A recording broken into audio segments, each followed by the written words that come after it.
So this is Bernhard Ruchti again, and this is segment 4 of my talk about tempo mysteries in Beethoven's music. In segment 3 we have learned that it might be that people during Beethoven's time have counted metronome beats in a different way than we do today, and that this has huge consequences on tempo. We have learned that they may have counted double beat instead of single beat, meaning downbeat and upbeat as one and not as two beats. As a result, metronome markings would be halved. Allegros and prestos, the fast movements, would become slower and much more varied. This way of explaining the mysteries of historical metronome markings isn't new. It was first published in 1977 by Willem Retze-Talsma in his book Wiedergeburt der Klassiker. It's in German. That means Rebirth of the Classical Composers. This book caused quite a storm back then. People would make fun of him, saying that he was insane and stuff like that. But ever since, there has been more research about this topic. And I would like to name one person particularly that I know personally also, and this is Johann Sonnleitner, the famous harpsichordist and fortepiano player. He used to be an assistant to Nikolaus Arnoncourt in Salzburg, and he played numerous performances under Nikolaus Arnoncourt. He recently published a new edition of Beethoven's Hammerklavier Sonata Opus 106, together with Jochen Reuter for Wiener Urtext Edition. And he wrote an essay for this publication in which he talks a lot about tempo and about metronome markings, an essay that I highly recommend to everyone who is interested in historical metronome markings and tempo. Now, the question for us at this point is, this is a nice way of explaining historical metronome markings, an explanation that is very convincing, that makes a lot of sense, but is there evidence around? Can we somehow show that people actually counted that way? Well, first, there is no letter from Beethoven saying, "Dear friends, that's the way I want my metronome markings to be counted." But there is a lot of other stuff around, and I would like to share two things with you here. First, another historical metronome.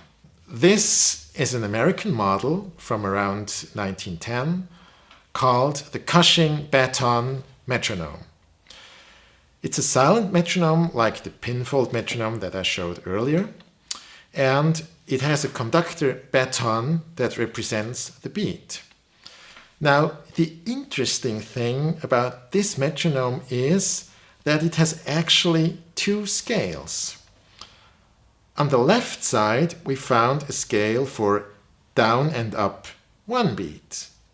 And on the right side, there is another scale, down and up two beats. In other words, we have single beat counting on the right side and double beat counting on the left side. Now, what does this metronome show us? It does not prove how double beat counting was used. One could even argue that the reason for the two scales to be there is simply to make sure that the pendulum wouldn't get too long, so it's a simple mechanical reason. Yes, that might be true, but what it still does show and does prove is that obviously people were familiar with that way of counting. Otherwise, they wouldn't have used it for that metronome. So it shows on a basic level that this way of counting, that double beat counting, was around until 1910, which is actually rather late. There is more, and I would like to talk about a historical document that also gives evidence about double beat counting. I have mentioned that the metronome was invented in 1815 by a man called Johann Nepomuk Melzel.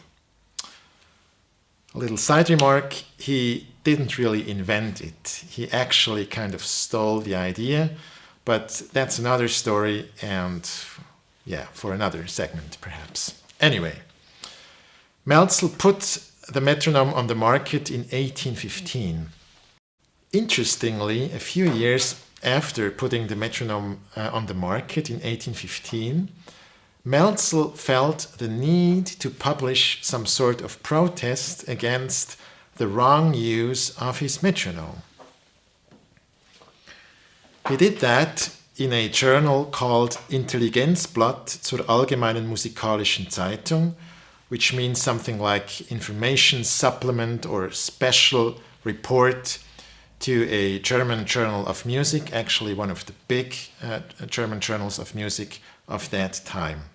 In this article or protest, which was published in September 1821, Melzel points out, every day he encounters people who aren't using the scale of his metronome as intended. He says that people are using his metronome like a Black Forest cuckoo clock, you know, when the pendulum goes back and forth. Therefore, he goes on and explains how he wants his metronome to be used. And he couldn't be more clear that he is talking about single beat counting, like 1, 2, 3, 4, 1, 2, 3, 4, and not 1, 2, 3, 4. Now, if single beat counting after Melzel is the right way to read metronome markings, what could the wrong way be other than double beat counting, double motion counting? There is no other option. It's only those two. So that's a clear evidence that he thinks and that he confirms that double motion counting, double beat counting was around at this time. And it gets even more interesting because toward the end of his article, he names a few composers. And among those names, we find the name of Ludwig van Beethoven. So, in my eyes, that's an absolutely clear evidence that Melzel confirms that Beethoven was still using double beat counting when it comes to metronome markings. So there is evidence around, and we have talked about two examples, one from the world of historical metronomes and one from historical sources in general. Now, so far, we have only talked about fast movements, about the allegros and prestos. Why? Does double motion counting not apply to everything? This is a question I'm going to talk about in the next segment. Now, please subscribe to my channel. Don't forget to like and don't forget to ring the bell to get notified when there is any news.